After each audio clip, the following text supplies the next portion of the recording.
And I said, this is the problem.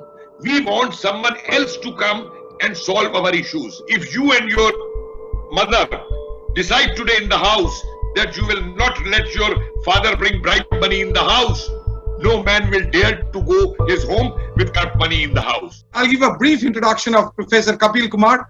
Professor Kapil Kumar is former director at IGNOU, or Indira Gandhi National Open University Center for Freedom, Struggle and Diaspora Studies, and is known to face in television debates all across the country. Professor Kapil Kumar delivered 2 public lectures on tourism to India and history, heritage and marketing, organized by Anton de Com University on August 2011. We'll come directly to the question, sir.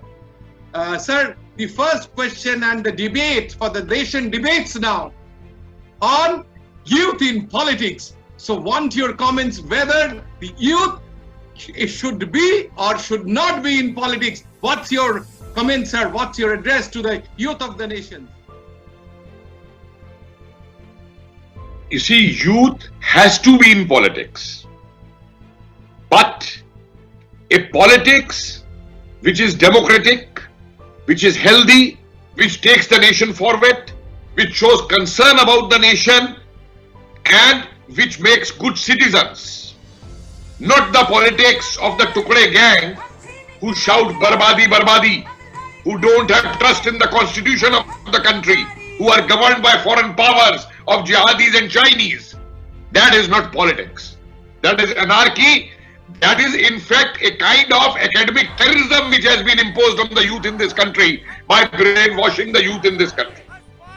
So what is needed today is a politics to understand our democratic institutions, our democratic rights, our fundamental rights, work for them, strengthen the Indian democratic institutions, strengthen Indian democratic political parties, keep the criminals out of political parties, keep the criminals out of politics, keep the scamsters out of politics and running the country. And that is where the youth has to clean up the politics and take an active part in the politics of this country.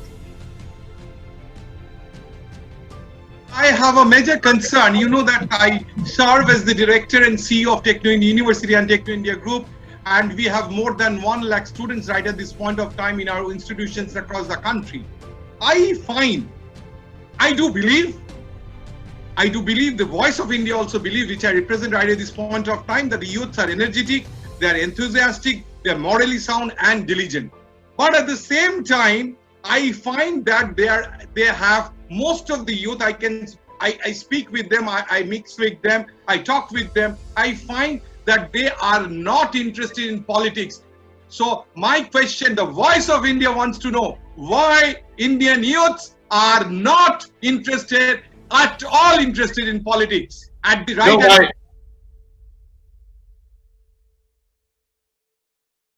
No, Mr. Biswas, my experience is totally different now. And particularly, I tell you, during this last 4 months of this corona, what you may call imprisonment or corona confinement during this period, my experience has been totally different. You see, I have been making a lot of tweets on the social media in relation to politics, in relation to history, in relation to so many things. And the kind of response I find from the Indian youth, they say we want to know the real history. We want to know the suppressed historical realities. We want to know why Indian history was distorted.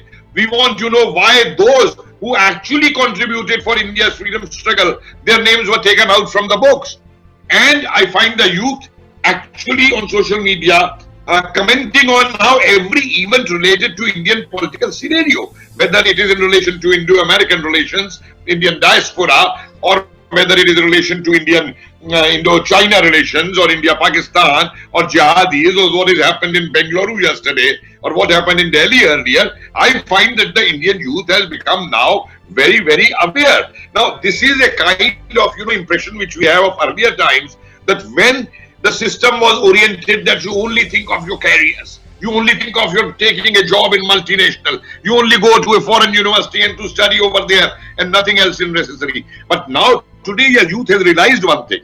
You know that even to go to States and obtain a B1 visa over there is related to politics between the two countries. Sir, I have one observation over here. I do accept what you are saying. People are at least in this time of pandemics, people had been very, very active on the social media, and they have expressed political opinions. What I want to know from you, sir, from a erudite person who has knowledge of the students for last so many decades, but I deal with them on a daily basis, and my experience, though they are active on the social media, they want to they have political opinions, but at the same time, they want to contribute in their own fine way, not through political organizations, not through political platforms. They are somehow skeptical, they are somehow apprehensive that this, if they go for the platforms, they will be maybe from the opposition part somewhere or the other, they will be implicated, and that I find they are not at all, and they are not, and they have also seen that opportunities have not been with them for a very long time. So your take on that, sir, before we move to the other topic. Mr. Biswas, I would like to say one thing. Today, we are an independent nation. Unless we come out of the colonial hangover of pre-47, that if we do something, we will be victimized. I want to tell this youth one thing only, and I want to remind them here. When Netaji Subhash Chandra Bose made the Azad Hind Fauj and gave the appeal to Indian diaspora in Southeast Asian countries, there were youngsters in the age group of 17, 18 who came to him, who joined the Azad Hind Fauj, and when some of their parents said, "Ke don't join and don't go," they said, "No, how long we are going to remain slaves?" And mind it, now these youngsters in Southeast Asian countries, they had never even seen or visited India.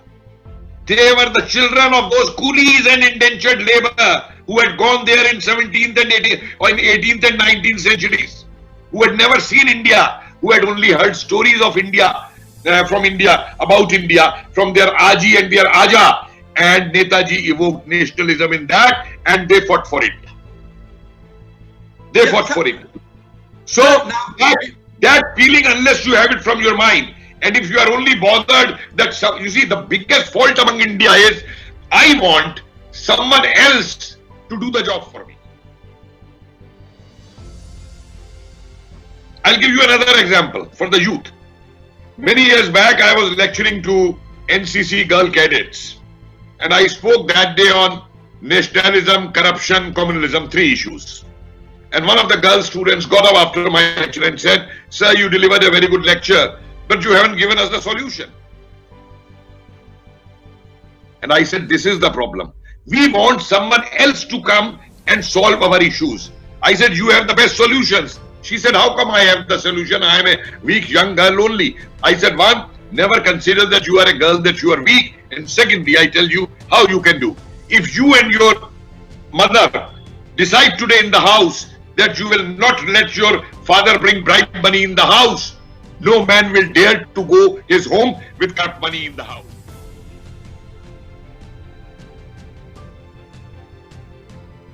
If you and your wife, your mother today decide, we won't vote for a corrupt politician, and you organize the women in your colony, it will become a movement in your colony. Take the initiative. So if you depend on this fear that someone will come and do it for me, someone will do it for me, no. When you go for the interview for a job, you give the interview yourself. So why can't you take the initiative yourself in this country to improve this country, to make this country corruption free, to throw away the scamsters in this country, to throw away the criminal politicians in this country? Unless you take the initiative, the youth, it's not going to be. Then you will keep waiting, oh, someone will come and someone will do our wrongs and all. It will never happen. So my last question on this, sir. Voice of India wants to know whether students should be in politics or not, taking into all the apprehension, all the fears and all the worries into place. Your answer is yes or no, whether the youth of India, Voice of India wants to know whether the youth of India should be in politics or not. Yes, they should be in politics, but not in creating anarchy with the anti-national forces.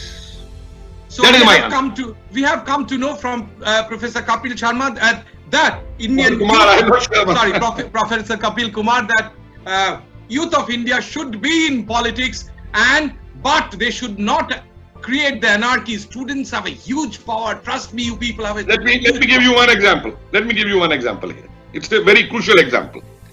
You see, our democracy, our democratic rights, our constitution, our fundamental rights, they are safe in this country because our Jawan sits at Siachen. Our Jawan sits at the China borders and at Gujarat, in Kutch, and saves our constitution, our country and democracy. And those who shout these slogans, Barbadi, Barbadi, and they started tukde honge and they think they are saving democracy in this country. If I am in their place, let them shout these slogans tomorrow in that university. I will surround that university asking you to bring 1 lakh youth from the country and tell these 40 anarchists that you are not India, we are the youth of India.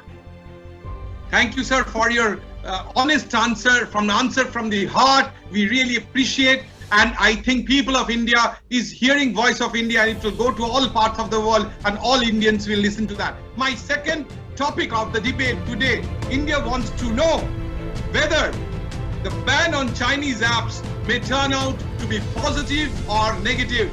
Professor Kapil Kumar, we want to know, the Voice of India wants to know whether the ban on Chinese apps, which was imposed by the central government, will turn out to be positive or negative. Was it a move in the right direction or not? Professor Kapil Kumar. I take it as a very strong move towards the right direction, and I tell you why.